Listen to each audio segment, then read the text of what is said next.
Naquela noite, eu só queria comemorar o aniversário da minha irmã em paz. Mas, diante de todos os convidados, fui empurrada dentro da piscina, pelo meu próprio pai. As risadas ecoaram, e eu nunca me senti tão humilhada. O que ninguém imaginava é que, minutos depois, a festa perfeita deles se transformaria em um verdadeiro caos.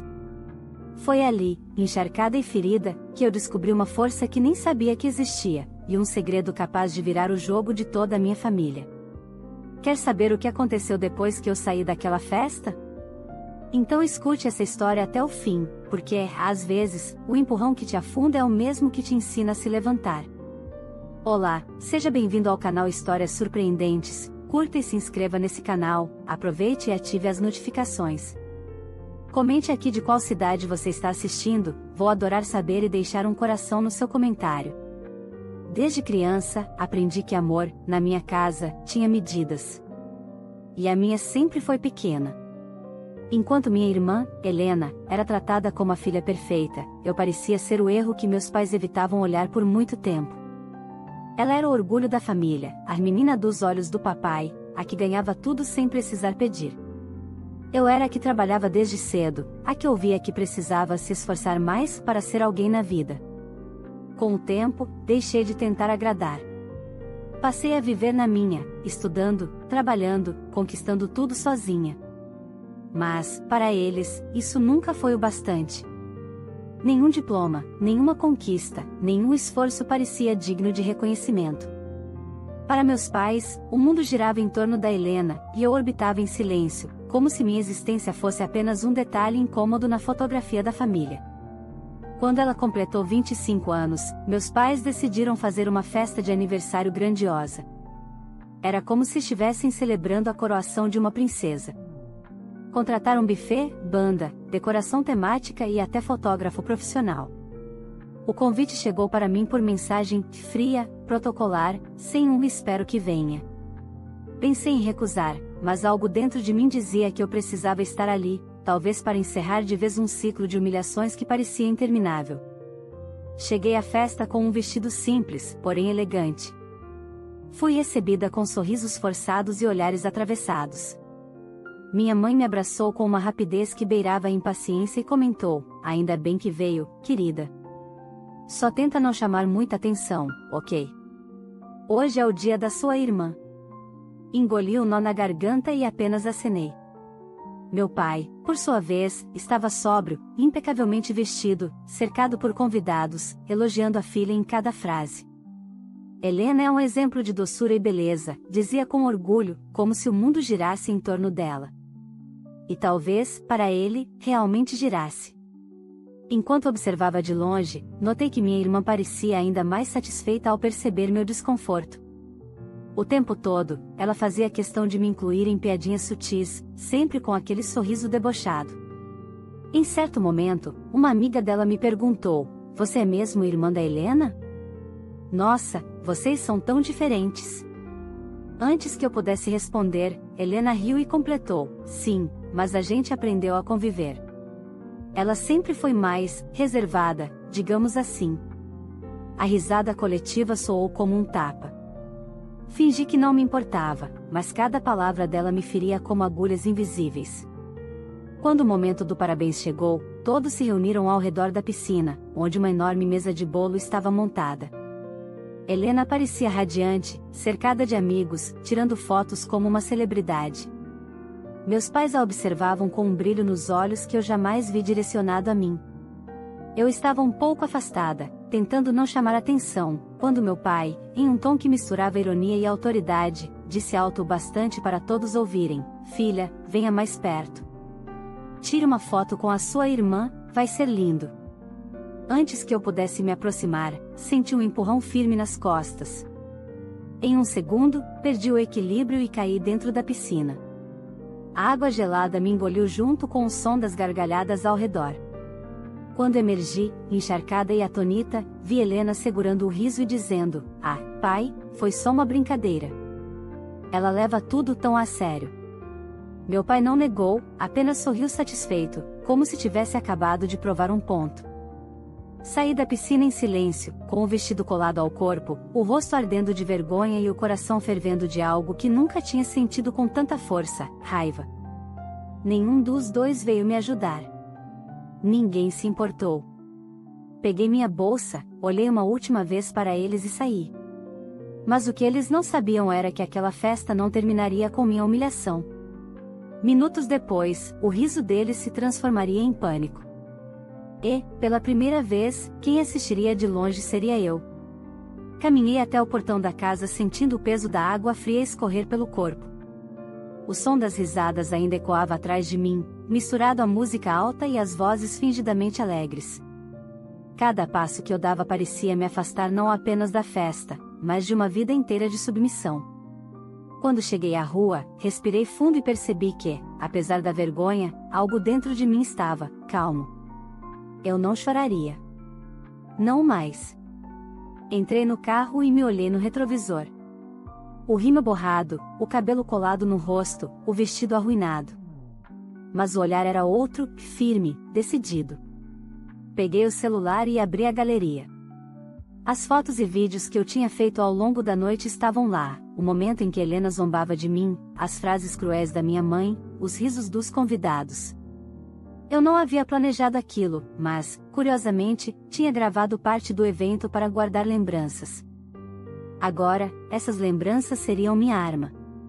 Enquanto dirigia, as palavras do meu pai ecoavam na mente: tire uma foto com a sua irmã, vai ser lindo. A frase que precedeu minha queda. Eu revia a cena repetidas vezes e sentia o estômago revirar. Quantas vezes eu havia suportado pequenas humilhações para manter a paz? Quantas vezes me calei para não parecer ingrata? Aquela noite tinha sido o limite. Cheguei em casa e sentei no sofá ainda molhada. O telefone começou a vibrar com mensagens de parentes, algumas debochadas, outras disfarçadas de preocupação. Foi só uma brincadeira, diziam. Seu pai não quis te magoar. Eu deixei todas sem resposta. O que ninguém sabia é que, minutos depois que saí, a festa começou a desmoronar, e eu não precisei mover um dedo para isso. Uma das convidadas, inconformada com a cena, havia filmado tudo. O vídeo se espalhou pelos grupos de mensagens mais rápido do que qualquer boato. Em questão de minutos, o empurrãozinho do meu pai virou assunto da cidade. Pessoas comentavam sobre a crueldade da família, sobre como eu fui ridicularizada em público. O que antes era motivo de riso, agora se tornava vergonha coletiva. Por volta da meia-noite, meu telefone tocou. Era Helena. Ignorei. Tocou de novo. E mais uma vez. Na quarta chamada, atendi. O que você fez? Ela gritou, sem sequer esperar um alô. O vídeo está em todos os lugares. Papai está furioso, mamãe está chorando, e você vai pagar por isso. Engraçado, respondi, com voz calma. Eu não fiz nada. Só saí da festa. Do outro lado da linha, ouvi o barulho de portas batendo, vozes alteradas. Aquela casa que antes parecia perfeita começava a mostrar rachaduras. Você sempre foi invejosa. Helena continuou. Está adorando ver a gente passar vergonha, não é? Eu só estou colhendo o que vocês plantaram, disse antes de desligar. Senti o coração acelerado, não de medo, mas de libertação. Pela primeira vez, eu não era vítima silenciosa. Na manhã seguinte, a repercussão era ainda maior.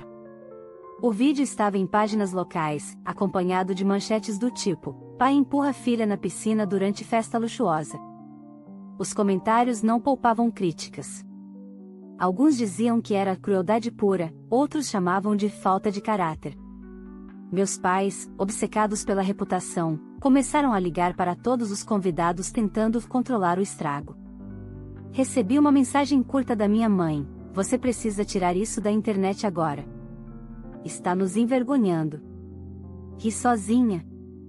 Respondi: eu só fui empurrada. No trabalho, meus colegas me olhavam com uma mistura de pena e respeito. Alguns sabiam da relação complicada com minha família, mas ver aquilo publicamente exposto dava uma dimensão diferente. Uma amiga se aproximou e disse: "Eu vi o vídeo. Não sei como você aguentou tudo isso por tanto tempo." Sorri com leveza. Porque eu ainda acreditava que um dia eles mudariam. Mas agora eu sei que não vale a pena esperar. À noite, sentei na varanda e pensei em tudo. Pela primeira vez, não senti culpa, nem remorso. Senti poder. A humilhação pública que planejaram para mim se voltou contra eles, e eu nem precisei me vingar. Ainda assim, uma parte de mim sabia que aquilo era apenas o começo. O vídeo era só a faísca. O verdadeiro incêndio ainda estava por vir. Fechei os olhos, respirei fundo e fiz uma promessa silenciosa: eu não apagaria nada. Nem o vídeo, nem a lembrança, nem a dor. Tudo serviria de combustível. Porque se minha família havia me empurrado para o fundo, eu agora aprenderia a nadar e subir à superfície sozinha. Nos dias seguintes, o vídeo tomou proporções que nem eu esperava. O empurrão virou meme, manchete e debate. As pessoas discutiam nos comentários como alguém podia fazer aquilo com a própria filha. Alguns tentavam justificar, dizendo que família é assim mesmo, mas a maioria ficava revoltada. Cada curtida, cada compartilhamento era uma forma silenciosa de justiça que eu jamais imaginei receber. Meus pais, obcecados com a imagem que sempre quiseram manter, entraram em desespero. Minha mãe ligava para jornais locais, implorando que não usassem o nome da família. Meu pai, que sempre fez questão de parecer o homem-orado da vizinhança, passou a ser reconhecido nas ruas como o pai que empurrou a filha. O orgulho que o movia começou a se transformar em vergonha. Na manhã de terça-feira, ele apareceu na porta do meu apartamento. Estava sério, vestindo a mesma expressão fria de sempre. "Precisamos conversar", disse, sem nem pedir para entrar. Cruzei os braços. "Agora você quer conversar?" Ele respirou fundo, tentando conter a irritação. "O vídeo precisa sumir. Você sabe o estrago que está fazendo na nossa reputação." "Nossa?" Repeti. "Ou na sua?" Ele ficou em silêncio por alguns segundos. "Você sempre leva tudo para o lado pessoal." Ri, sem humor. "É que ser empurrada por brincadeira não é exatamente algo impessoal, pai." Ele desviou o olhar, como se estivesse olhando para alguém inferior. "Você deveria entender que às vezes a gente passa dos limites." "Eu não queria te humilhar. Foi um momento infeliz." "O problema é que para vocês, momentos infelizes acontecem toda vez que eu respiro", respondi, firme. E dessa vez, a plateia viu. Ele tentou manter o controle, mas viu o orgulho vacilar. Sem despedida, saiu e bateu à porta. Foi a primeira vez que o vi sem ter a última palavra. Horas depois, Helena me mandou uma mensagem longa, implorando para que eu pensasse na família e removesse o vídeo. Disse que estava sendo criticada, que as amigas a tinham excluído dos grupos e que o namorado havia terminado com ela por vergonha. "Você venceu, tá feliz?" ela escreveu. Respondi apenas: "Não era uma competição. Era minha vida." Naquela semana, comecei a receber mensagens de pessoas que eu nem conhecia. Algumas me parabenizavam pela coragem, outras compartilhavam histórias de humilhação familiar parecidas. Percebi que o que aconteceu comigo refletia algo muito maior: o costume de disfarçar crueldade com o nome de brincadeira. Mesmo assim, não me sentia totalmente em paz. Ainda havia algo dentro de mim pedindo por um fechamento, não uma vingança, mas uma verdade. Eu precisava entender por que meus pais me tratavam daquele jeito. Havia algo mais, eu sentia. Na sexta-feira, recebi um e-mail inesperado. Era de uma antiga funcionária da empresa do meu pai. Ela dizia ter visto o vídeo e se sentido na obrigação de me contar o que realmente aconteceu anos atrás. Anexou documentos e pediu que eu lesse com calma. O coração disparou. Abri o anexo e vi o nome da empresa, datas, assinaturas. Entre as linhas frias e carimbos, uma verdade me golpeou: parte do patrimônio que meu pai tanto exibia como fruto do próprio esforço estava, na verdade, registrado em meu nome. As palavras embaralhavam na tela. Eu nunca havia assinado nada, nunca fora informada. Mas lá estava, um documento de transferência de cotas feito quando eu ainda era menor de idade. Ao que parecia, meu avô, o pai do meu pai, havia deixado parte da empresa para mim em testamento, e meu pai nunca contará. Em vez disso, usou minha parte para financiar a vida confortável da Helena e manter as aparências. Passei a noite em claro, revisando cada página, tentando entender o alcance daquilo. Aquilo não era só uma questão de dinheiro, era sobretudo o que tiraram de mim: reconhecimento, respeito, identidade. Na manhã seguinte, procurei um advogado. Expliquei o caso, mostrei os documentos, e ele me ouviu com atenção. Isso é sério, disse, após ler tudo. Se confirmarmos a autenticidade, você tem direito a uma parte considerável da empresa. Eu não quero dinheiro, respondi. Quero que eles saibam que eu sei. Ele sorriu de forma compreensiva. Às vezes, saber já é o bastante para virar o jogo. Saí do escritório sentindo um tipo de força que eu nunca tinha experimentado. A vergonha que senti naquela piscina estava desaparecendo, dando lugar a uma confiança silenciosa. Pela primeira vez, eu tinha algo que eles não podiam manipular: a verdade. Enquanto caminhava pela rua, o sol batendo no rosto, pensei em como a vida é irônica. Me empurraram para o fundo achando que eu afundaria, mas foi ali que aprendi a respirar sozinha. Agora, eu estava prestes a emergir, e dessa vez, seria impossível me ignorar. Voltei ao escritório do advogado 2 dias depois, com os documentos impressos e uma mistura de raiva e nervosismo queimando por dentro. Ele já tinha feito uma análise preliminar e confirmou o que eu temia, e, ao mesmo tempo, desejava: os papéis eram autênticos. O testamento do seu avô está registrado em cartório, explicou, mostrando o selo de autenticidade. Metade das ações da empresa foram deixadas para você. Seu pai assumiu o controle quando você ainda era menor de idade e nunca repassou nada. Senti o ar sumir por um instante. Então, ele usou meu nome para continuar dono de tudo? Exato.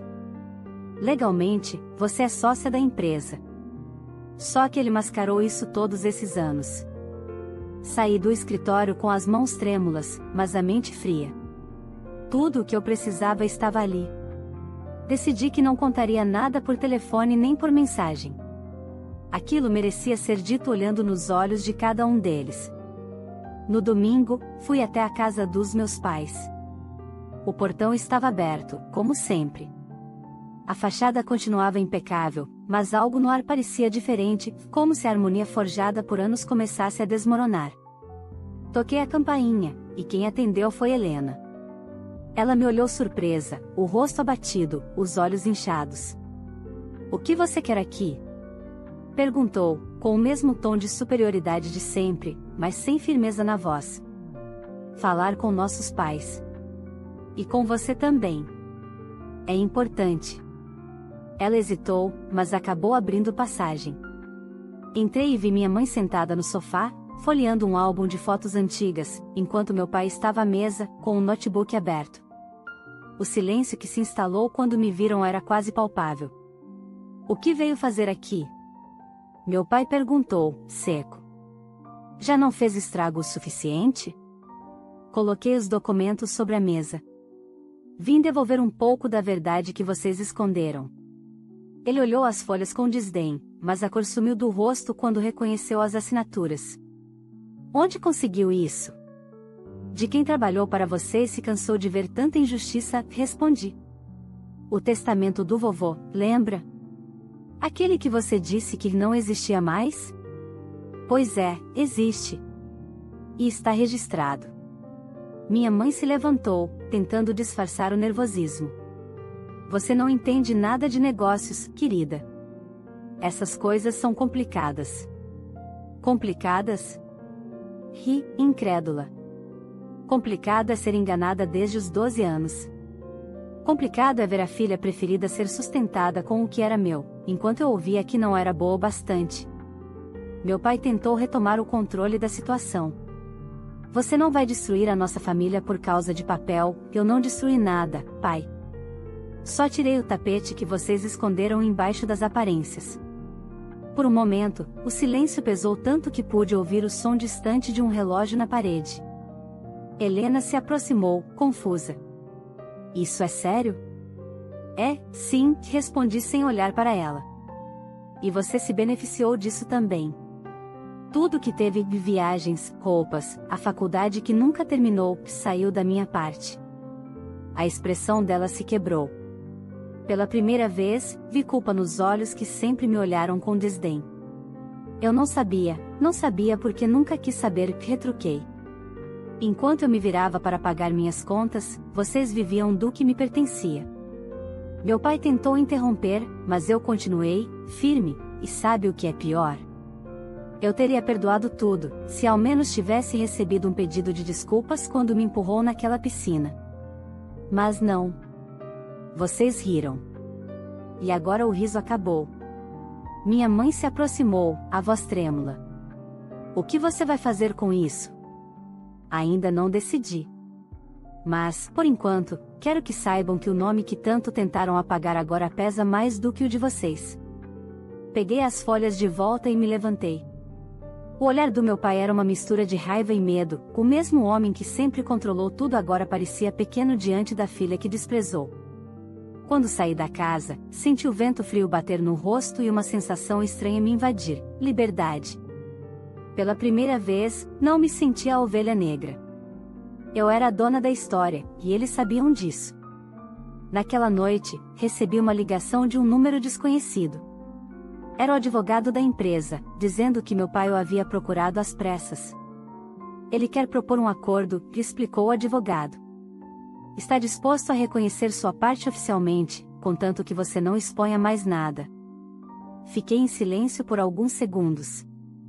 Diga a ele que agora quem decide sou eu. Desliguei o telefone e, pela primeira vez em muito tempo, dormi em paz. Mas algo me dizia que aquele seria apenas o primeiro movimento de um jogo que estava longe de terminar. E, dessa vez, eu não seria a peça descartável, eu seria quem movia o tabuleiro. Nos dias que se seguiram ao confronto, o silêncio tomou conta. Nenhum deles me procurou, e eu também não senti vontade de dar o primeiro passo. Sabia que o orgulho deles estava ferido, mas, pela primeira vez, não era o meu que sangrava. Eu observava de longe, acompanhando as movimentações discretas, o advogado da família tentando contornar a situação, a empresa sob rumores, e Helena, cada vez mais reclusa, evitando ser vista em público. A imagem da família perfeita lhe estava ruindo, e eu nem precisava levantar um dedo. Mas a calma aparente não duraria muito. Na quinta-feira pela manhã, fui surpreendida por uma intimação judicial. Meu pai estava entrando com um processo contra mim, alegando o uso indevido de documentos confidenciais. Senti uma mistura de indignação e ironia. Ele realmente achava que podia inverter a narrativa. Mostrei a intimação ao meu advogado, que apenas balançou a cabeça. Isso é desespero, disse. Ele quer te intimidar. Mas temos provas suficientes para desmontar qualquer acusação. Então que ele tente, respondi, fria. Já não tenho medo dele. Decidimos não apenas nos defender, mas agir. Entramos com uma ação para exigir o reconhecimento formal da minha parte na empresa. Aquilo deixou meu pai sem chão. Acostumado a ditar as regras, agora era ele quem recebia notificações judiciais, quem precisava responder a prazos e justificar assinaturas que esconderam uma herança por mais de uma década. No final de semana, recebi uma ligação inesperada. Era Helena. Podemos conversar? Perguntou, a voz baixa, sem o tom arrogante de antes. Aceitei, mas deixei claro que não era hora de fingir irmandade. Nos encontramos em um café afastado. Quando ela chegou, parecia menor, os olhos cansados, o sorriso apagado. Eu não sabia de nada, começou, nervosa. Mamãe e papai sempre me disseram que o vovô não tinha deixado nada. Cruzei os braços, cética. E você nunca questionou? Eu não quis ver. Ela abaixou o olhar. Sempre achei que, se eu seguisse o que eles queriam, teria o amor deles. Soltei um suspiro. Bem-vinda ao clube. Ela sorriu de leve, sem graça. Eu sei que não mereço seu perdão. Mas se serve de algo, aquela noite na festa foi o pior erro da minha vida. Não foi só uma noite, retruquei. Foram anos. mas talvez agora você esteja começando a enxergar. Ficamos em silêncio por alguns segundos. Depois, ela tirou algo da bolsa, uma pasta com papéis e registros bancários. Encontrei isso no escritório do papai, disse, empurrando o material para mim. Acho que ele transferiu parte dos lucros da empresa para uma conta pessoal no exterior, usando seu nome. Meu coração acelerou. Peguei os documentos e comecei a folheá-los. As transferências estavam lá, com datas, valores e assinaturas falsificadas. Ele está tentando se proteger, murmurei. Ou fugir, completou Helena. Desde que te confrontou, ele tem feito ligações estranhas. Mamãe finge que não percebe, mas eu sei que algo está errado. Voltei para casa com a pasta em mãos, sentindo a tensão crescer. Mostrei tudo ao advogado, que me ouviu em silêncio. Isso muda tudo, afirmou. Ele cometeu fraude. Se levarmos isso ao tribunal, não é só a empresa que ele perde. Pode acabar com antecedentes criminais. Concordei, mas um peso me atingiu por dentro. Não queria vingança, queria justiça. Mas agora os dois começavam a colher o que semearam, e não havia mais como voltar. No dia seguinte, a notícia se espalhou: empresário é investigado por uso indevido de bens em nome da filha. O nome da família estava em todas as manchetes. Meus pais, que sempre se importaram mais com a reputação do que com o amor, viram sua imagem desmoronar diante da cidade. Recebi uma mensagem curta da minha mãe: você destruiu tudo o que construímos. Respondi: eu só tirei a máscara. Naquela noite, o telefone tocou novamente. Era meu pai. Está satisfeita agora? Perguntou, a voz cansada. Você conseguiu o que queria. Ainda não, respondi com calma. O que eu queria era respeito. E acha que vai conseguir respeito expondo a própria família? Eu só mostrei quem vocês sempre foram, disse, pausadamente. A diferença é que agora o mundo também viu. Ele ficou em silêncio por longos segundos antes de desligar. Encostei o celular na mesa e fechei os olhos. Por mais doloroso que fosse, eu sabia, o fim daquela guerra estava próximo. Mas antes de fechar o último capítulo, ainda havia algo a ser resolvido, algo que eu precisava enfrentar cara a cara. E, dessa vez, seria no mesmo lugar onde tudo começou. Naquela noite, sentei na varanda do meu apartamento e olhei para o céu. Era a mesma hora em que, semanas antes, eu havia sido empurrada na piscina diante de todos. Tudo parecia distante agora, quase irreal. Mas, por dentro, a ferida ainda existia, não por causa da queda, e sim pelo que ela representava. Eu precisava encerrar aquele capítulo olhando nos olhos de quem me fez sangrar. 2 dias depois, recebi uma notificação: haveria uma audiência preliminar para discutir o processo de partilha e o reconhecimento da minha parte na empresa. Meu advogado me orientou a manter a calma e deixar os fatos falarem por si. Mas, antes da audiência, decidi fazer algo simbólico. Passei em frente à casa dos meus pais, a mesma que um dia eu chamei de lar. Havia carros estacionados na frente, mas o portão estava entreaberto. Entrei, guiada por um impulso que nem eu mesma soube explicar. A música do passado ecoava na minha mente, os risos, os brindes, a falsa alegria da festa de Helena. E então, lá estava ela, a piscina. A água estava calma, refletindo as luzes do jardim. Aquele lugar, que havia sido o palco da minha humilhação, agora parecia pequeno, inofensivo. Me aproximei e senti um arrepio. Fechei os olhos e respirei fundo. Não havia mais raiva, apenas a certeza de que eu havia vencido. Ouvi passos atrás de mim. Era meu pai. Eu sabia que você viria, disse, a voz cansada. Está satisfeita? Colocou meu nome nas manchetes, arruinou minha reputação. Virei devagar. Você fez isso sozinho. Tudo o que eu fiz foi parar de esconder.